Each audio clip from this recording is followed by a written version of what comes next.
Amazing people. Amazing stories. Amazing films. This is amazing TV. The ancient Chinese brought inventions into existence that changed the world forever. Machines built on a scale and level of sophistication that was unrivaled for millennia. Many of their inventions redefined engineering. But perhaps their most lasting legacy lies in one area: a sphere of technological innovation in the field of war.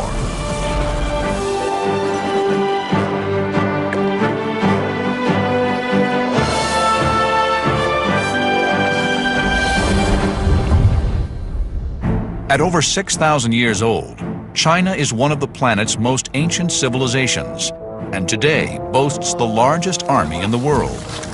60 centuries of military heritage has left an incredible legacy of technologically advanced weapons. Now, new discoveries are making us realize that much of what we thought we invented actually existed thousands of years ago. Armies that used handguns, landmines, and massive attack catapults to destroy whole towns. Lethal flamethrowers that rained fire on the attackers. High-velocity cannons and lethal incendiary bombs that blasted whole battalions out of existence. And even self-propelled missiles. Machines of war that would be instantly recognizable to the frontline troops serving in today's armies. Most of the weaponry used in modern warfare has its roots originally in China. Chinese military innovators were thousands of years ahead of their time. The Chinese, throughout a lot of history, have been at the absolute cutting edge of military technology. Incredibly, their use of gunpowder and military rockets is stunningly similar to the way we use them in battle today. It's certainly one of their major contributions, for better or for worse, to the history of the world. There's no doubt that through a lot of history, the Chinese have been the greatest military innovators on Earth, and their technology has certainly been at the absolute forefront. In 400 BC, China was not a unified country. Several states existed in the area, and they were all trying to take control. The state that could take control of its neighbors would win the greatest prize: domination of China. And to beat their neighbors in battle, the Chinese military engineers accelerated the development of killing machines. In the Bronze Age, around 800 BC, warfare in China relied on hand-to-hand combat and the sword. Chinese blacksmiths were producing amazing advances in metalworking. The result was an array of axes, knives, and swords, the most lethal blades the world had ever seen. The craftsmanship that went into a Chinese sword was extraordinary. They forged iron with carbon to produce ultra-hard blades set into hilts of exquisite craftsmanship. They used an ingenious approach to cooling the blade in the forge, where the middle was coated in a heat-resistant substance that allowed the edge to cool quicker than the middle. The result was a very strong and very sharp weapon. As their skill with metal grew, so did the length of the blades they could produce. In the Kingdom of Qin, swords became longer, about 36 inches, and this gave a good advantage in combat. The longest swords in Europe at the time were only 27 inches long. To make long swords, advanced technology was needed to assure their sharpness and flexibility. Swordsmiths had mastered the chemical properties of metal, in particular chromium plating, an extremely complex chemical process. The result was an incredible level of hardness and durability. The sword still shines and has not gone rusty after 2,200 years. This is a result of the chromium plating on it. How could the Chinese swordsmiths have coated the 8-sided blades with this chromium? With no electricity 2,200 years ago, the chromium plating must have been done by a chemical method. Something rich with chromium was wiped on the weapons, or the weapons were buried with chromium and heated up. The answer is still a mystery. But even after 2,000 years, the swords have the cutting precision of a modern-day razor.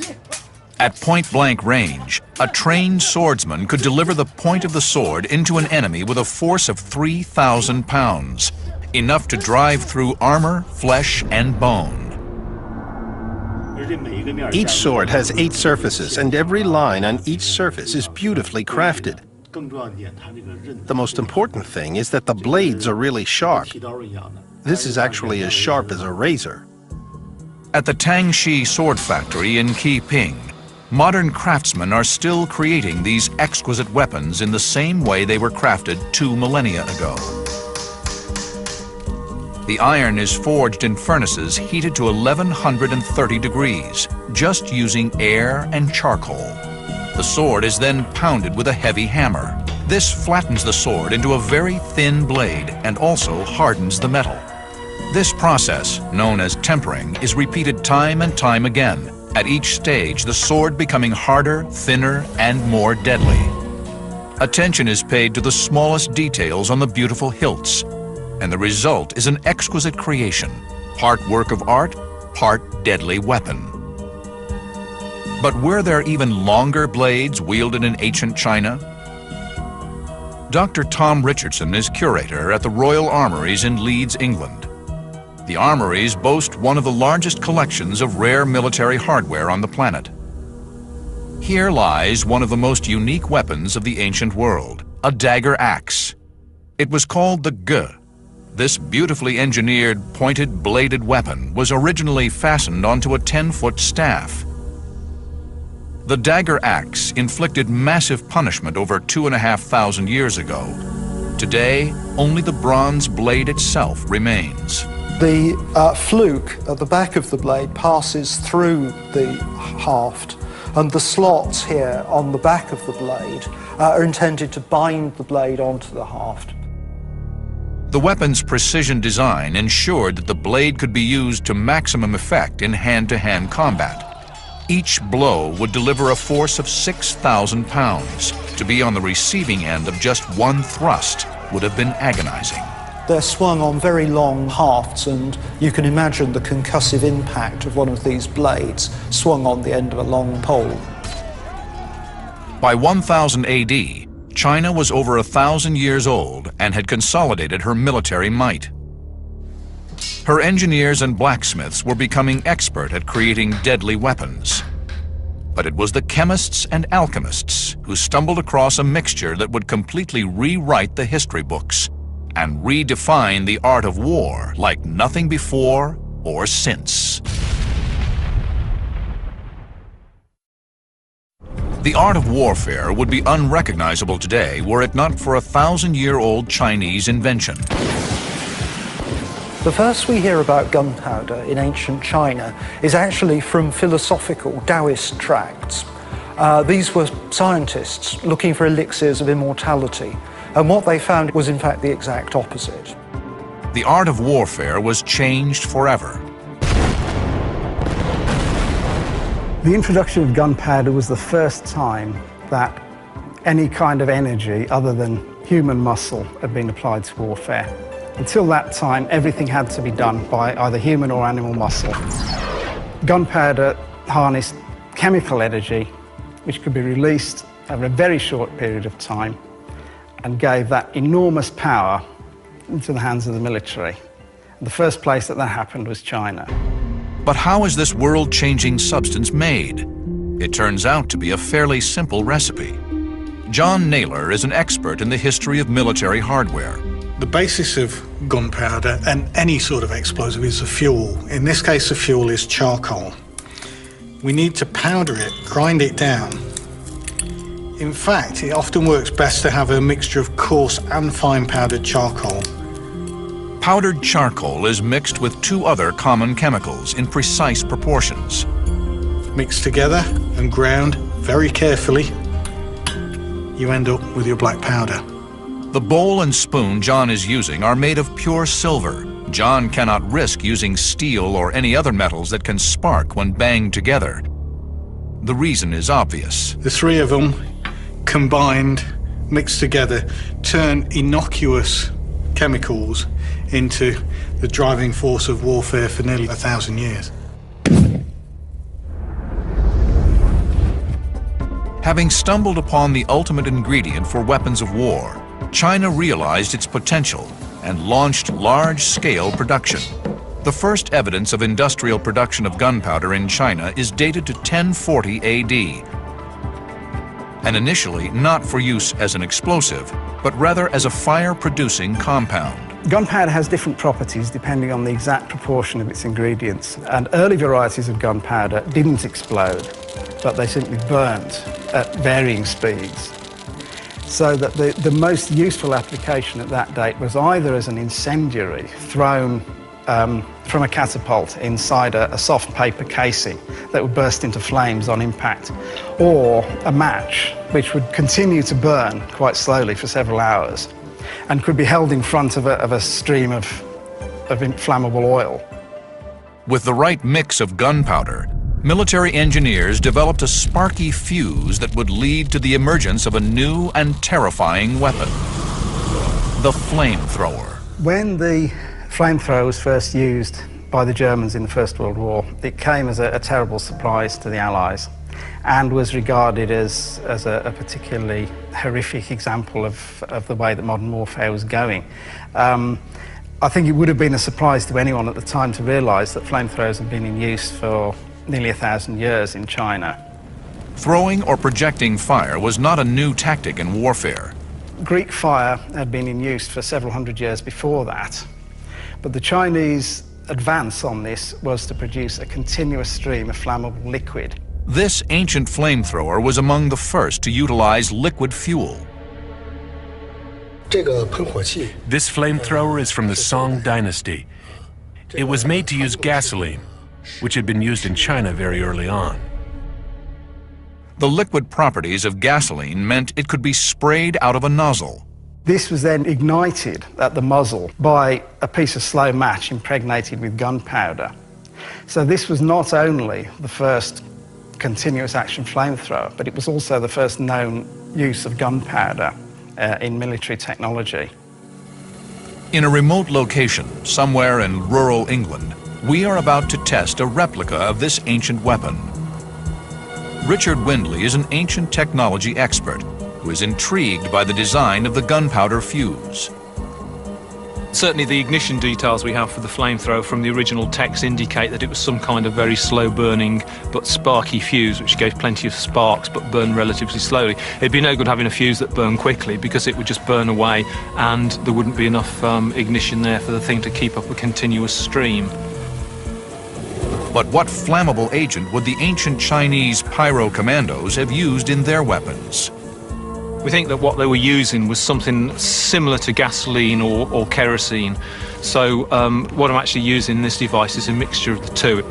With the chemistry of the fuse and the incendiary understood, Richard researched the ancient texts for clues as to how the flamethrower actually worked. So this is our reconstruction of the Chinese flamethrower. Basically what we have is a brass cylinder. The quality of the brass was actually specified in the original document. And this forms the cylinder of a pump. Inside here is a piston, which is about so big. This would probably be made out of bronze or possibly wood, and it would be bound round with cord until it was a really snug, tight fit in the cylinder so we can get plenty of pressure. This moves backwards and forwards as the handle is moved backwards and forwards. On the forward stroke, it forces out the flammable liquid through a nozzle at the front of the device, and on the back stroke, it forces the fluid which is in here. It forces that down through that pipe there, up through an internal pipe here, and to a secondary nozzle at the front. So we're effectively getting two squirts, one on the forward stroke and one on the backward stroke. At the back of the flamethrower is a large diameter extension to the cylinder, and this forms what we'd now call a gland. This would have been packed with string or cardboard, and the purpose of this is to stop the fluid on the backstroke being forced out and covering the operator. The reservoir is in the bottom. Initially, in the original device, the whole thing, this whole tank would have been a large reservoir which would probably be holding something like 25 litres. There is a small flap valve made of brass which has a pivoted hinge. This allows the fuel to be drawn up into the cylinder on the forward push and along this tube, rather than back into the reservoir on the second stroke and into the secondary nozzle ignition chamber at the front. The ignition system is a slightly different proposal because the texts are not that clear on how exactly this worked. The little fuse assemblies are going to fit just inside a little holder there. They're ready to be lit. The front portion, the ignition chamber, goes on. Then what all remains to do now is to light the fuse, and we're ready, pretty much ready to shoot. Richard sets up a bale of hay 60 feet away from the flamethrower. This will enable us to see how accurate the weapon is.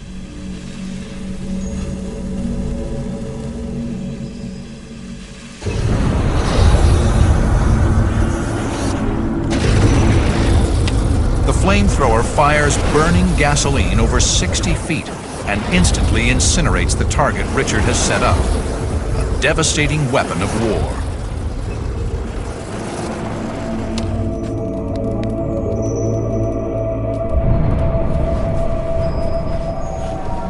Well, that from where I was standing, that was absolutely staggering. That was awesome. And to see that stream of fire coming at you must be absolutely devastating. So where was the best tactical position to place a flamethrower? They were used in a whole host of different ways. They were used on board ship, they were used on ramparts as defences for fortifications, and almost act as a kind of spearhead for frontline troops. We know from 20th century experience that the flamethrower is one of the most terrifying weapons that anyone can face. And certainly there would have been a serious risk of being burnt if you were in front of it. But they were fairly short-ranged weapons. And a lot of the time, their value would have been psychological. If a flamethrower of that description was guarding a breach in a city wall, it would have been a very brave man who would have attempted to go through it.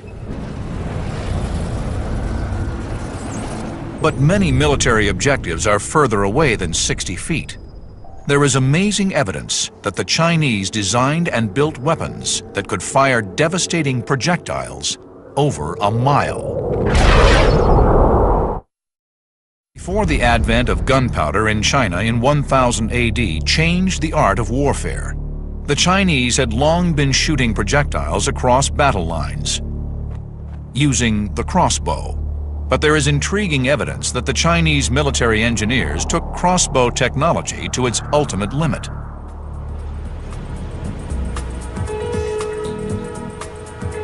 In Chinese archives lies a rare copy of an ancient text, The Essentials of the Military Arts, written in the 11th century. It is a magnificent document on ancient Chinese warfare. Within its pages are fascinating glimpses of complex and awe-inspiring machines. One such machine was the triple crossbow, an incredibly powerful siege weapon. The triple crossbow was a 25-foot-long device that employed not one, but 3 bows to give it extreme power. This was a heavy-duty assault weapon that needed a whole team of men just to arm the beast.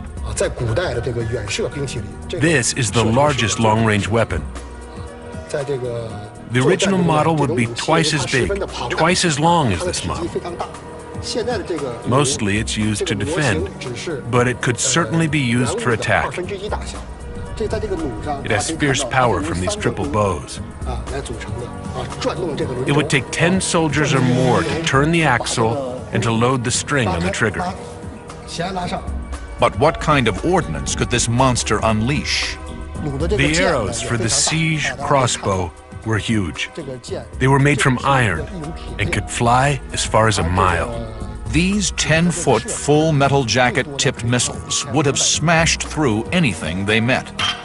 But despite its gargantuan size, the siege crossbow was a mobile and versatile weapon.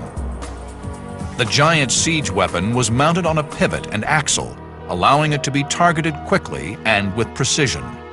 Once the weapon had a target in its sights, the power straining to unleash the missile would be freed by banging the trigger with a hammer.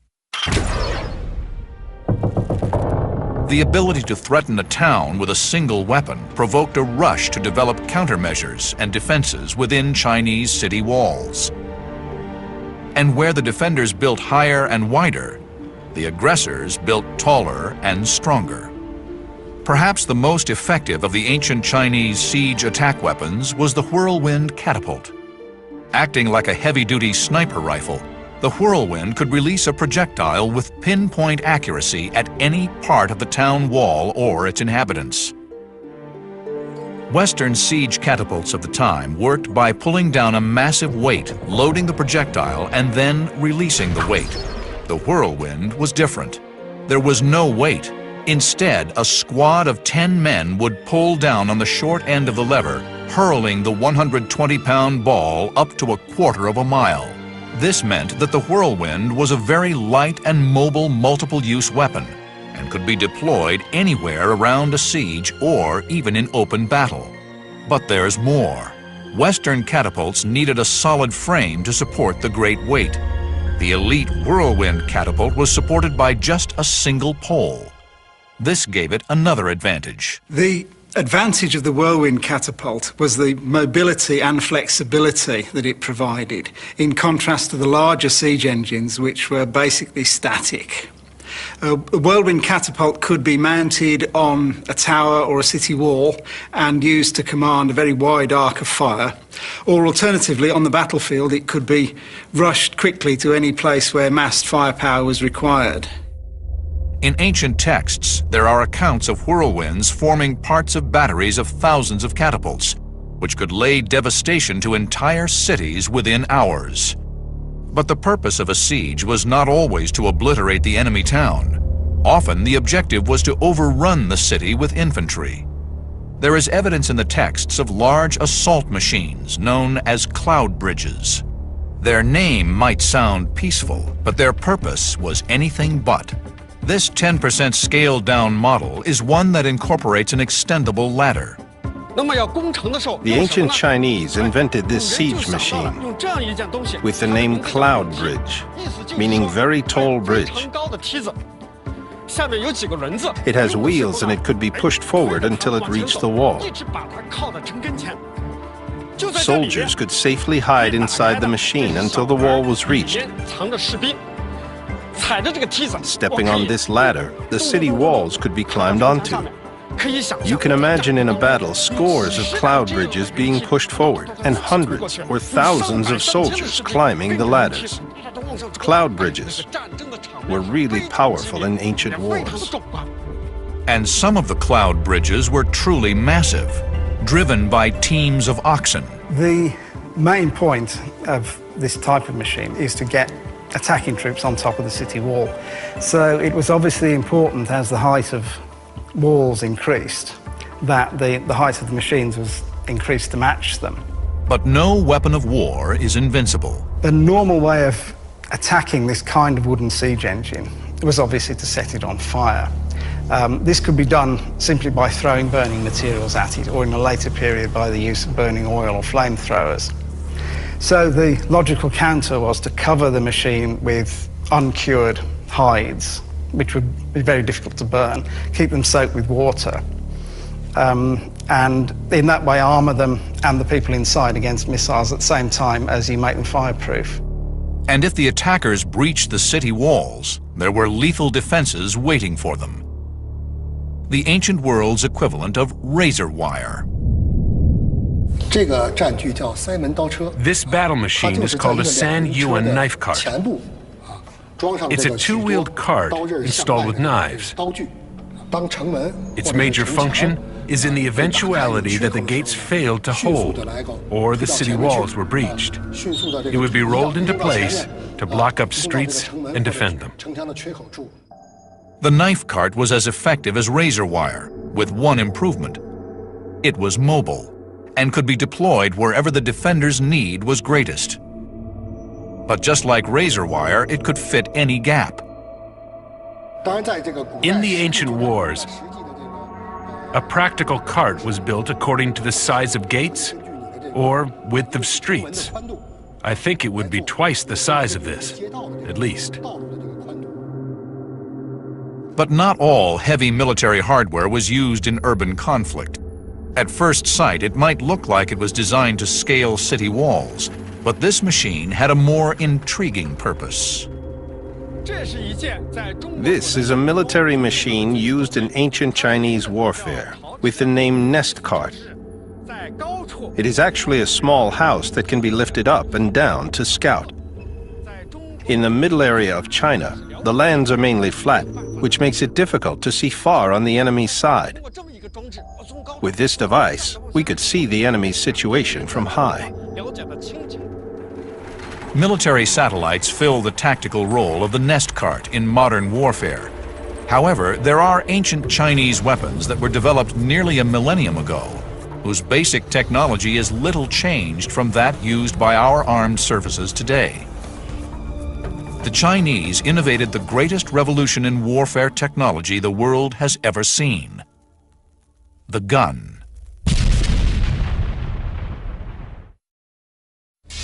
The range and ingenuity of Chinese weapons of war is incredible, but it wasn't until the invention of gunpowder that Chinese military hardware entered the modern era, and ancient Chinese armies began to use a weapon that would be recognizable to the modern soldier. By the 10th century, weapons called fire lances, bamboo tubes filled with kinds of gunpowder, mixed with fragments of iron, ceramic shards, things like that, they were set fire to. You advance towards the enemy and these things spit fire and various bits of poisoned ceramics. At the same time, new compositions of gunpowder were being developed, which produced much more explosive force and less in the way of flames. And when these were combined with the principle of the projectile being forced out of a barrel, the result was the development of the gun. In the National Military Museum in Beijing lies a stunning weapon: the world's first handgun. Made in the Xisheng period in 1351, this extraordinary weapon shows characteristics of a modern firearm, including the clearly visible muzzle and firing chamber. The invention of gunpowder weapons certainly revolutionized Chinese warfare, but it did far more than that. Within 40 years, the same technology had spread all the way from China to the west of Europe. And in fact, the use of gunpowder as a propellant, as a weapon, revolutionized world warfare. This is an example of a Chinese gun, probably of the 16th or 17th century, but it's a wrought iron construction with hooped staves around the barrel. And this type of gun appears really very, very early in China. You can see at the center there's a thickened breech section to reinforce the barrel against the blast as the main charge goes off. And you can see the touch hole where light's applied to it. A fuse would be placed into the hole. When this fuse was lit, it would carry the flame into the breech of the weapon. Inside, the packed gunpowder would explode violently. The entire force of the explosion had nowhere else to go other than to force the projectile out of the long tube towards the hapless target. The bullet is projected out of the gun with incredible force. The same principle which is used in the early handguns which have been found from medieval China can be applied to very much bigger weapons, including cannon large enough to batter down city walls. This is the earliest tube-shaped metal gunpowder weapon in the world. It was made in the year 1332 and is the grandfather of all modern cannons. The calibers and length of the tubes have become bigger through the development of the cannon. This means it can support heavier bombs and bigger trajectories, and the damage done by the cannon becomes bigger and bigger. But the devastation caused by an explosion can be employed as a method of attack in itself: the bomb. There is evidence in ancient texts that the Chinese invented explosive devices with triggering mechanisms nearly 1,000 years ago. A new discovery is forcing us to go back and rewrite the history books. There was an ancient Chinese weapon tactically identical to a device used on the battlefields of Vietnam. Could the Chinese have invented the landmine? Most people would expect that a landmine would be an innovation of the 20th century, but in fact something very similar was in use in China as early as the 13th century, and by the 15th it had been developed into a very sophisticated device which could be set off by the pressure of a person's foot. This would release a pin which would release a weight underground and set off a flint and steel detonator. And this would explode a large piece of bamboo stuffed full of gunpowder right underneath the enemy soldiers' feet. This would send shards of bamboo and other shrapnel exploding upwards and through the feet of the enemy, rendering them immobile. But devices like the handgun and the landmine were only possible because the Chinese had a long tradition of creating technologically advanced weapons of war. Over 1,500 years before the landmine and the handgun, Chinese metallurgists were already producing devastating attack weapons. One of these was the high-intensity crossbow. The crossbow is responsible for countless victories in Chinese history, and there were millions of them issued to infantry troops. However, because they are made of wood, surviving crossbows are priceless, rare artifacts. This is an example of one of the very earliest Chinese crossbows. It's just the stock made of wood covered in lacquer and beautifully decorated. It's the trigger mechanism that's at the heart of the Chinese crossbow, and it's an extremely clever device. Triggers are made of extremely precise interconnecting components that must fit and work together with rigorous accuracy. To manufacture them required an incredibly advanced level of casting expertise. And in fact, the technology is quite comparable with a lot used in the gun trade a millennium and a half later. Yet these things were invented in the 4th century BC. The crossbow was a significant technological development over the simple bow that was used for thousands of years by civilizations all over the world. But how is this design more effective than the simple bow? The ordinary bow is formed by an arc and a bowstring. It's pulled by hand, and as a result, the bowman would get tired using it. It's also hard to aim. But the Chinese crossbow is mounted on a frame, and the string is pulled back and held in position by a latch attached to a trigger mechanism. The trigger mechanism could be conceived as the ancestor of the trigger from a modern rifle. The trigger mechanism would enable the bow to be held ready-armed for long periods without tiring the archer, and thus taking aim would be easier. This gives the crossbow an important tactical advantage over other bows. The most significant advantage of the crossbow is that soldiers could use it for ambush. Once they discovered and aimed at targets, they would simply need to pull the trigger. Then the arrow would fly out with incredible power. It only demands the small force of pulling the trigger with a finger, and it would be transformed into a really big force to shoot out the arrow. And when released, the 2-pound bolt could fly 300 yards towards the enemy, tearing through armor, flesh, and bone.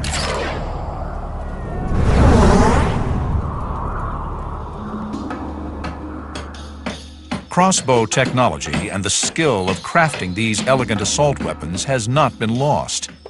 Yang Fushi comes from a long family line of crossbow makers that dates back nearly 2,500 years. He still makes bows to an ancient design, using only the tools and materials available to the ancients. I couldn't tell you how many generations in my family have been making bows. My ancestors were all bow makers. This looks exactly the same as a crossbow excavated from a West Han tomb. This is a Han Nu crossbow. In Chinese, this means with anger. Its history can be traced back to 2,500 years ago. This replica was made exactly according to ancient drawings. The trigger on this crossbow is made of bronze and exactly the same as the one excavated. Many modern tools were used like lathes, mills, and planes. Our ancestors could make these exquisite triggers thousands of years ago without modern tools. Through the process of creating these beautiful replicas, Yang Fuxi has discovered a tactical benefit of the crossbow. The leather strips bound on the chocks are to fasten the bow. The bow can be disassembled to make it convenient to carry on military marches, and then reassembled on the battlefield. But how powerful could a crossbow get, and what was its ultimate range? According to ancient texts, the most powerful crossbow could have a tensile force of up to 260 pounds. It was called crossbow loaded with feet. It could reach over 500 yards. Very deadly.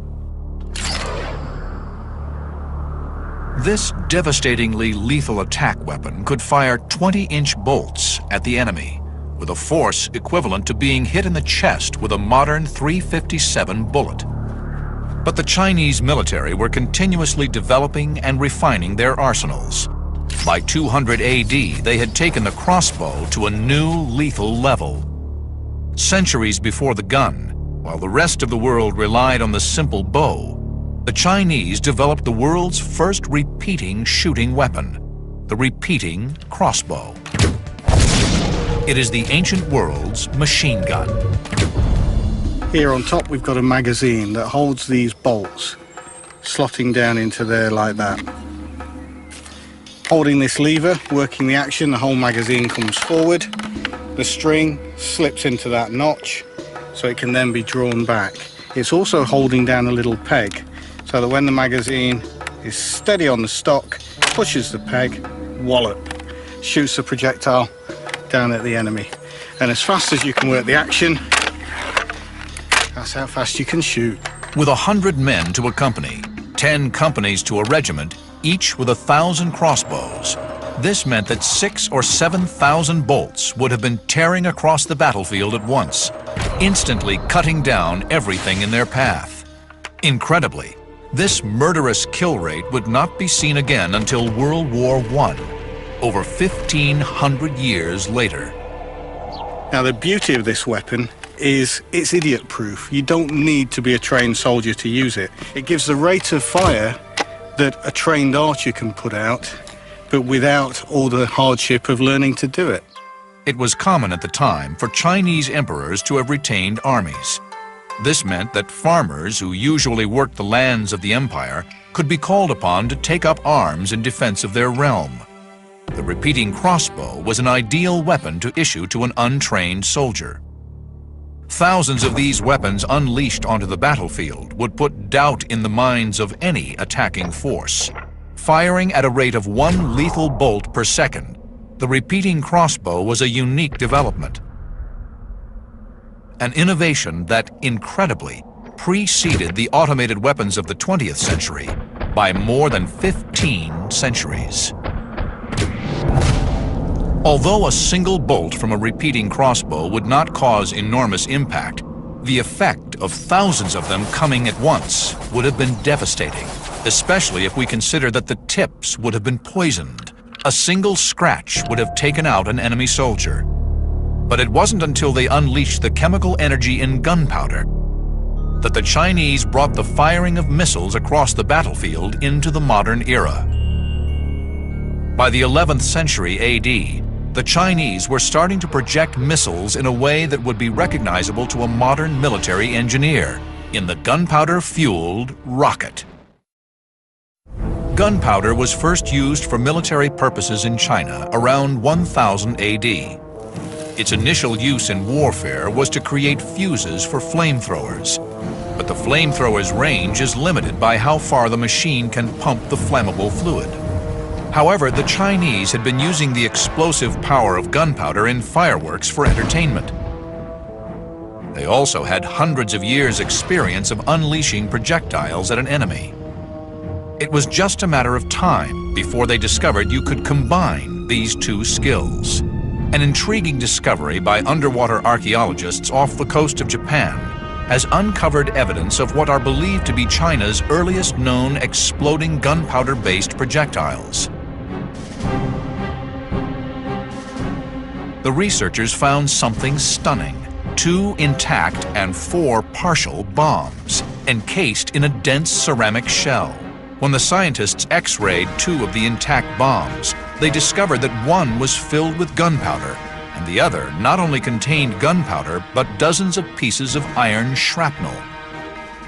They realized what they were looking at, a weapon that was half bomb, half grenade. We now know that ancient Chinese armies had an incredible range of ordnance available to them. From super-scale mega crossbows, to handguns and cannons, to devastating flamethrowers, all being deployed nearly 1,000 years ago. But now, for the first time, new discoveries have us asking the incredible. Could the Chinese have used rocket-propelled missiles in battle at a time when the rest of the world was throwing stones out of wind-up catapults? In its early years, gunpowder was used mostly for entertainment. They designed spectacular fireworks, almost the same as we use on the 4th of July today. But could this expertise be turned to use in battle? Could the Chinese adapt their rocket technology and create self-propelled weapons of war? Under the Song dynasty in the 13th century, they were still used only for toys and for firework demonstrations. But soon after that, they began to have a military application. This was well before the use of rockets in warfare anywhere else in the world. The early applications of rocket technology to military uses were basic. They involved attaching a gunpowder-based rocket to an arrow to give the projectile propulsion. Intriguingly, there is evidence of early trials in which rockets were attached to aerodynamic bird-shaped creations. But developments were right around the corner. Under the Ming dynasty, from the middle of the 14th century, rockets began to be used en masse in Chinese warfare. They were fairly small devices with arrowheads on the end of a stick propelled by a rocket tube. They didn't have explosive warheads, so they were most useful when fired en masse. Just like the multiple rocket launchers of today, Chinese rocket launchers caused devastation on the battlefield. And it didn't stop there. There was an invention that took rocket technology to the ultimate limit. A piece of military hardware little different to the rockets that modern armed forces put into the field today. The ballistic missile. Invented in the early 14th century, even its name was designed to strike fear into enemy troops. This is an ancient weapon called Fire Dragon issued from water. It was used in naval battles, and when issued, it had a long flame tail, looking like a fire dragon. There are many types of bamboo in China, so it's easy to find the material to build the weapon's body. But how did it work? It has something like fireworks attached to the outside, which act like a powder flask when they are lit. The whole thing starts to fly. The mouth in the front is loaded with gunpowder, which explodes the enemy's ship. But there was more to the weapon than that. The rocket was built in 2 stages. During the flying, the first stage burns, but ignites the second stage. This drives the Fire Dragon to fly further and reach the enemy's ship and explode. But even if the enemy was out of range, the Fire Dragon had a contingency. There was a magazine of 3 rocket-driven arrows loaded within the mouth of the missile. Hundreds of fire dragons flying through the air at an enemy fleet would have caused panic and devastation. This fire dragon issuing from the water might be thought of as a sort of primitive cruise missile. Its main use was from one ship against an enemy fleet in naval battles on the large rivers of China. I think, though, that its main impact would have been psychological. The large carved and painted dragon head on the front would probably have had more impact than the shower of arrows which it discharged when it got within range. Nevertheless, it's an extremely sophisticated piece of technology for its time. It is incredible to think that the Chinese war machine created weapons whose principles and tactics we still use today. Those first Chinese military technicians who first used gunpowder to propel a rocket device forward can take as much credit as anyone for putting a man on the moon. Thousands of years ago, they were creating weapons that would be instantly recognizable to the modern soldier. What new discoveries remain out there? Discoveries that will turn everything we thought we knew about the ancient world on. Thank you for watching The Amazing TV. Don't forget to subscribe.